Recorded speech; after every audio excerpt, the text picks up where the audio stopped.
السلام علیکم ورحمۃ اللہ تعالی وبرکاتہ۔ شب برات جو آنے والی ہے یہ تمام اہل سنت والجماعت کو مبارک ہو، اور رب قدیر اس مبارک رات میں مجھے اور آپ کو بخشش کا پروانہ عطا فرمائے۔ سرکار علیہ الصلاۃ والسلام نے ایک حدیث میں ارشاد فرمایا، یطلع اللہ تبارک و تعالی الی الخلق لیلۃ النصف من شعبان فیغفر لعباده الا لاثنین مشاحن وقاتل نفس۔ آپ صلی اللہ تعالی علیہ وسلم ارشاد فرماتے ہیں کہ شب برات میں اللہ تعالی اپنی شان کے مطابق آسمان دنیا پر مخلوق کی جانب نزول اجلال فرماتا ہے، اور اس کے بعد اپنے بندوں کو بخشش کا پروانہ عطا فرماتا ہے، بخش دیا کرتا ہے، مگر دو بندے ایسے ہیں جو اس کی بخشش سے محروم رہتے ہیں۔ ایک ہے مشاہن، یعنی جو لوگوں سے بغض و حسد اور دل میں نفرت رکھتا ہو، اور لوگوں سے مراد اہل سنت والجماعت۔ رہا بدعقیدہ لوگوں سے نفرت کرنا، تو یہ تو حدیث پاک کا مزاج ہے، الحب فی اللہ والبغض فی اللہ۔ سنی سے العقیدہ سے محبت کی جائے اللہ کے لیے، اور بدعقیدہ سے نفرت کی جائے اللہ کے لیے۔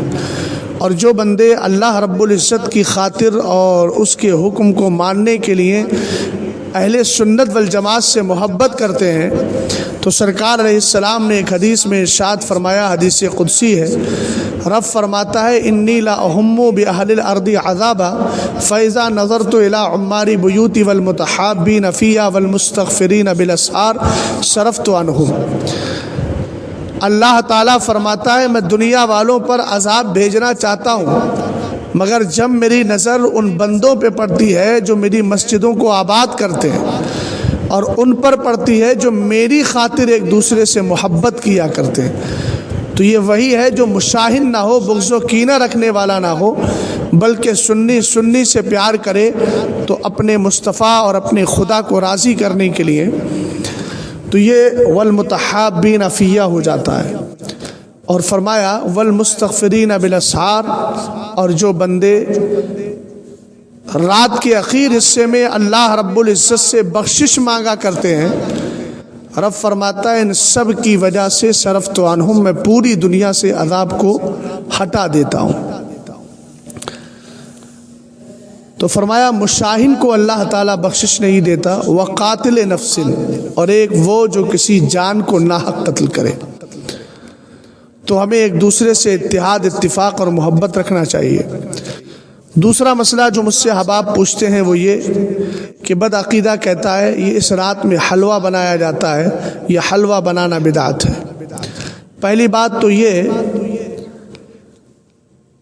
کہ حلوہ جو ہم بناتے ہیں اس رات میں، اس کے بہت سارے مقاصد میں ایک مقصد یہ ہوتا ہے کہ یہ رات عبادت کی رات ہے، تو بھاری غذا کھائیں گے تو نیند آ جائے گی، جس کی وجہ سے عبادت میں مشغولیت نہیں ہو پائے گی، تو ہلکی غذا بنا لیتے ہیں۔ اب یہی ہلکی غذا کیوں بناتے ہیں؟ تو اس پر ہمارے آقا علیہ الصلاۃ والسلام کی ایک حدیث موجود ہے، چونکہ اہل ایمان یہی چاہتے ہیں کہ جس میں سرکار کی خوشنودی، سرکار کی رضا ہو، اور جس چیز کو میرے نبی پسند کرتے ہوں ہم بھی اسی کو پسند کریں۔ چنانچہ حضرت عائشہ صدیقہ رضی اللہ تعالی عنہ فرماتی ہیں کہ آقا کریم علیہ السلام کی عادت مبارکہ تھی، کانا رسول اللہ صلی اللہ تعالی علیہ وسلم یحب الحلوہ، مصطفیٰ کریم علیہ الصلاۃ والسلام حلوہ پسند فرمایا کرتے تھے، یعنی سرور کائنات صلی اللہ تعالی علیہ وسلم کو میٹھی چیز پسند تھی۔ اور ایک حدیث ہے جس کو امام بیہقی نے شعب ایمان میں ذکر فرمایا ہے، الجامع لشعب الایمان۔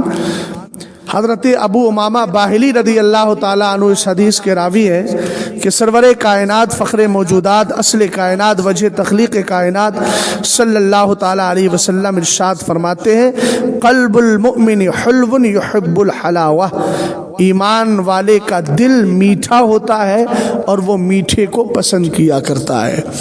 تو یہ حلوہ چونکہ میٹھی چیز ہے، مصطفیٰ کریم علیہ الصلاۃ والسلام نے اس کو پسند فرمایا ہے، اس لیے سنی اس کو بنا لیا کرتے ہیں۔ اب مسئلہ یہ آتا ہے کہ ایک ہے لازم شرعی، ایک ہے لازم عرفی۔ اس کو یہ سمجھ لینا کہ یہ اس رات میں حلوہ بنانا شرعاً لازم ہے تو یہ محض جہالت ہے، اور ایسا سمجھنے کی اجازت شریعت کی طرف سے نہیں ہے۔ اعلیٰ حضرت رضی اللہ تعالیٰ عنہ فتاوی رضویہ شریف 23ویں جلد صفحہ 123 پر ارشاد فرماتے ہیں، یہ تخصیص عرفی ہے، لازم شرعی نہیں۔ یعنی عرف اور عوام نے اس کو خاص کر لیا ہے کہ اس دن حلوہ بناتے ہیں، لیکن یہ شرعاً لازم نہیں ہے۔ ہاں اگر کوئی جاہل اسے شرعاً لازم جانے کہ بے حلوے کے ثواب مردوں کو پہنچے گا ہی نہیں اور ایصال ثواب ہو ہی نہیں پائے گا تو وہ خطا پر ہے۔ لیکن اگر کسی انسان کی نیت میں خلوص ہے اور وہ اچھا اور عمدہ قسم کا حلوہ اس لیے بنا رہا ہے کہ فقراء اور مساکین پر تقسیم کرے، اپنے گھر والوں کو اور اہل و عیال اور بیوی بچوں کو کھلائے، تو اس کے تعلق سے امام اہل سنت رضی اللہ تعالیٰ عنہ 23ویں جلد صفحہ 734 پر ارشاد فرماتے ہیں، حلوہ وغیرہ پکانا، فقراء پر تقسیم کرنا، احباب کو بھیجنا، یہ سب جائز ہے۔ لہذا اگر کوئی بدعقیدہ اس کو بدعت سے تعبیر کرتا ہے تو یہ اس کی نادانی ہے، اور یہ کہنا کہ اسی دن کو خاص کیوں کیا ہے تو یہ تخصیص عرفی ہے، اور تخصیص عرفی پر اعتراض نہیں ہوتا۔ ہاں تخصیص اگر عرفی نہ ہوتی بلکہ شرعی ہم مانتے تو ایسی صورت میں اعتراض کرنا یہ بجا ہوتا اور حق بنتا ہے۔ مجھے اور آپ کو اللہ رب العزت اس مبارک رات میں عبادات کی توفیق عطا فرمائے، اور بدعقیدہ کوئی اگر اس کو بدعت سے تعبیر کرتا ہے تو وہ یقیناً غلط ہے۔ ہم اس کو اگر تخصیص شرعی مانتے تو اعتراض بنتا، ہم اس کو تخصیص عرفی کہتے ہیں اور تخصیص عرفی پر اعتراض نہیں کیا جاتا۔ واللہ تعالی عالم بالصواب۔